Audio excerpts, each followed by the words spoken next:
내란 세력과 사활을 걸고 싸워야 한다. 이러다 다 죽어.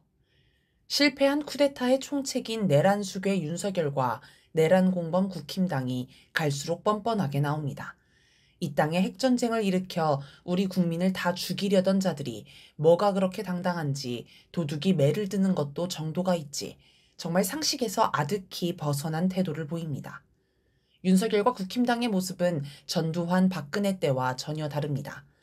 1995년 11월 검찰 조사가 시작되자 전두환은 12월 2일 연희동 사저 입구 골목에서 검찰 소환에 응하지 않겠다는 이른바 골목 성명을 발표하고 고향 합천군으로 내려가 버렸습니다. 그러자 검찰은 이를 도주 행위로 간주하고 사전 구속영장을 청구, 곧바로 합천군으로 출동했습니다.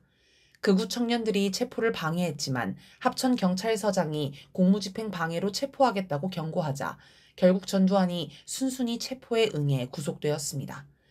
2017년 3월 27일 검찰이 구속영장을 청구하자 박근혜는 순순히 영장실질심사에 출석해 심사를 받고 그대로 구속되었습니다. 지지자들이 몰려들어 소란을 피우기는 했지만 법원에 자기 발로 출석한 이상 박근혜는 별다른 저항을 하지는 않았습니다. 이처럼 전두환이나 박근혜는 자신의 패배를 인정하고 체포, 구속 과정에서 크게 저항하지 않았습니다. 그런데 윤석열과 적폐 세력은 체포영장을 무시하고 경호처 요원을 무장시켜 공수처를 맡게 하였으며 대통령 관저에 철조망을 치며 농성에 들어갔습니다. 국힘당 의원들도 관저에 몰려가 윤석열을 지키겠다고 충성맹세를 했습니다. 이렇게 버티면 살아날 수 있을 거라 보는 걸까요? 관저에 몰려간 국힘당 의원 가운데 김기현, 나경원 의원이 눈길을 끌었습니다. 이들은 윤석열과 갈등을 빚었던 과거가 있기 때문입니다. 이를 두고 김기현은 대통령이 아니라 자유민주주의와 법치주의를 지키기 위해 한남동 집회에 간 것이라며 지금 중요한 것은 대한민국과 법치주의, 자유민주주의, 시장경제, 한미동맹이라고 했습니다. 그러면서 가치를 지키느냐를 두고 다투는 상황에서 사사로운 감정이 개입할 여지가 없다라고 했습니다.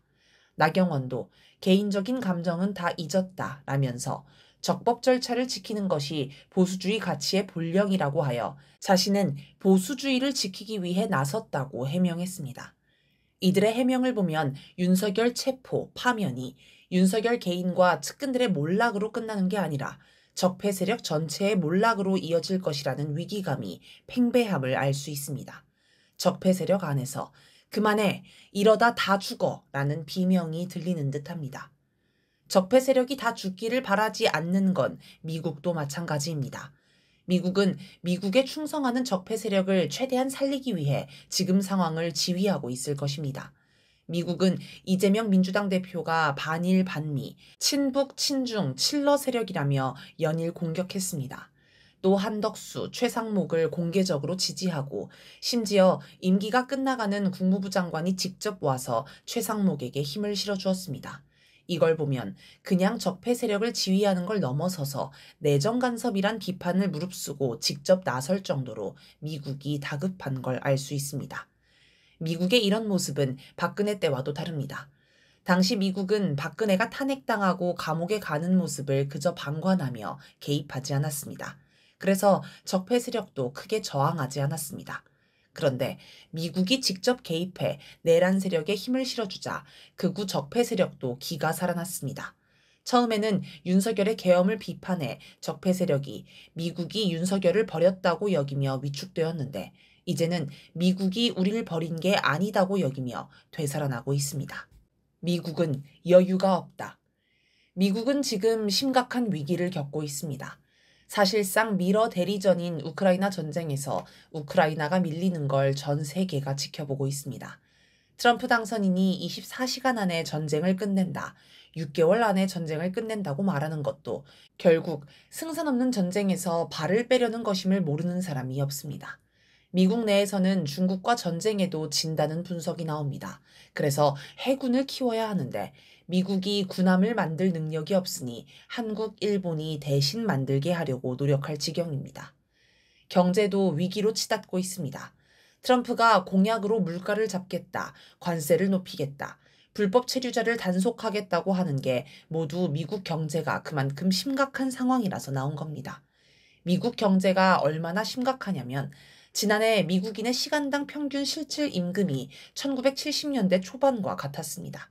미국인들이 50년 전과 똑같은 수준의 임금을 받고 있다는 얘기입니다. 미국은 우크라이나 전쟁을 핑계로 유럽에 자국 천연가스를 강제로 팔고 한국과 대만의 반도체 기업이 미국의 공장을 강제로 짓도록 만드는 등 동맹국을 털어서 겨우 경제를 유지하고 있습니다. 트럼프는 더욱 악착같이 동맹국을 쥐어짜려고 분위기를 잡고 있습니다. 하지만 이게 얼마나 통할지 아무도 모릅니다.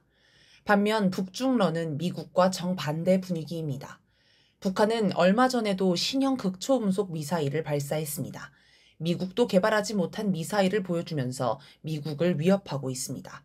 또 10년 이내에 지방도시와 농촌까지 완전히 탈바꿈하겠다는 방대한 목표를 제시하고 속속 성과를 발표할 정도로 경제 성장 속도도 빠른 것으로 보입니다.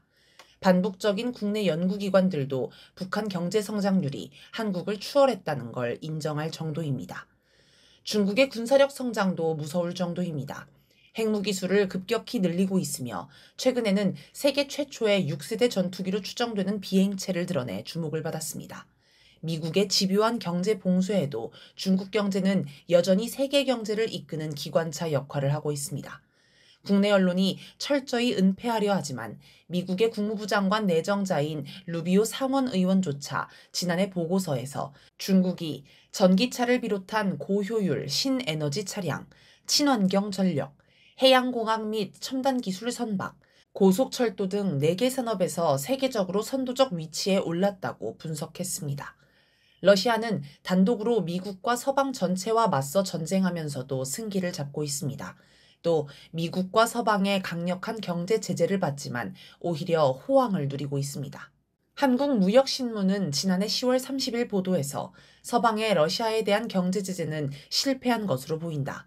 제재에도 불구 러시아의 국고는 온전하며 경제는 침체는커녕 과열조짐을 보이고 있다. 러시아는 우크라이나와의 전쟁을 몇 년 더 수행할 수 있는 여력이 있다는 분석도 나왔다. 라고 평가했습니다.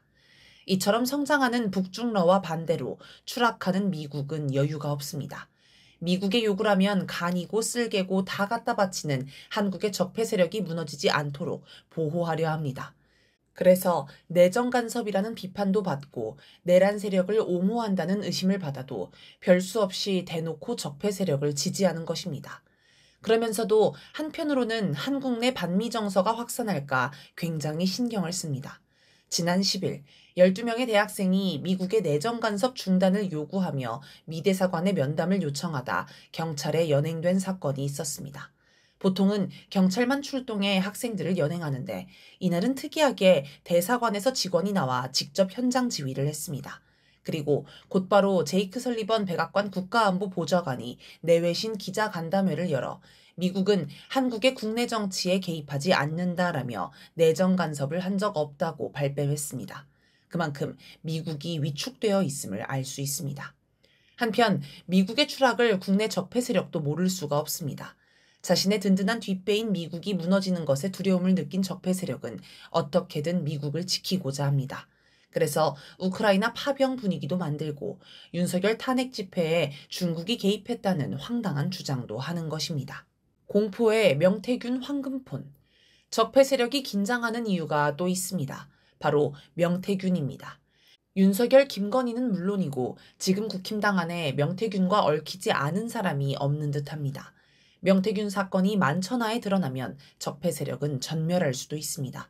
그러니 국힘당 의원들이 자기가 살기 위해 윤석열을 지키려고 하는 것입니다.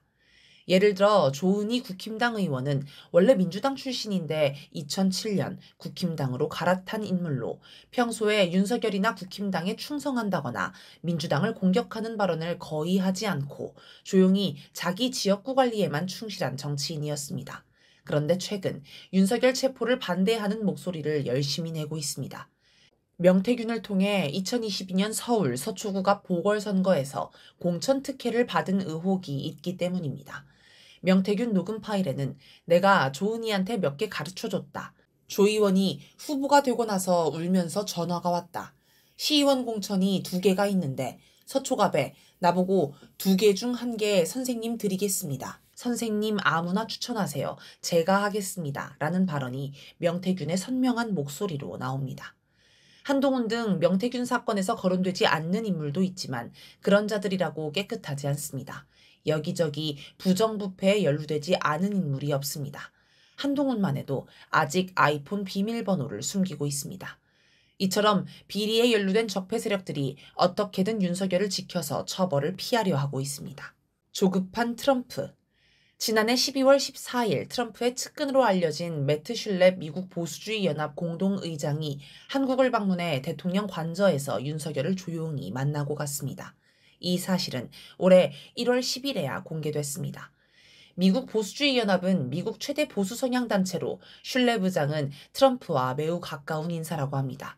슐렙과 윤석열이 무슨 대화를 나눴는지는 알 수 없지만 트럼프도 윤석열이 은근히 신경 쓰였나 봅니다. 원래 트럼프는 윤석열을 날려버리고자 했지만 당장 윤석열만큼 한국에서 미국의 이익을 관철할 만한 인물도 드물고 게다가 자칫 적폐 세력 전체가 날아갈 판이니 고민이 될 법도 합니다. 그래서 자기 측근을 보내 직접 만나 상황을 파악하려 한 것으로 보입니다. 그리고 이런 만남 자체가 트럼프도 윤석열을 지지한다라는 신호를 줄 수 있습니다. 그런데 지난해 12월 14일이면 윤석열이 국회에서 탄핵당한 날입니다. 하필이면 그런 예민한 날 트럼프 측근이 윤석열을 만난 것입니다. 그만큼 트럼프도 조급했다는 방증입니다. 지금은 전두환 박근혜 때와 다릅니다. 윤석열이 탄핵당했다고 안심할 수 없습니다. 미국과 적폐 세력이 사활을 걸고 저항합니다. 미국이 직접 나서니 적폐 세력이 기가 살아서 더욱 발악합니다. 이 때문에 집토끼가 결집하고 중도층이 흔들립니다.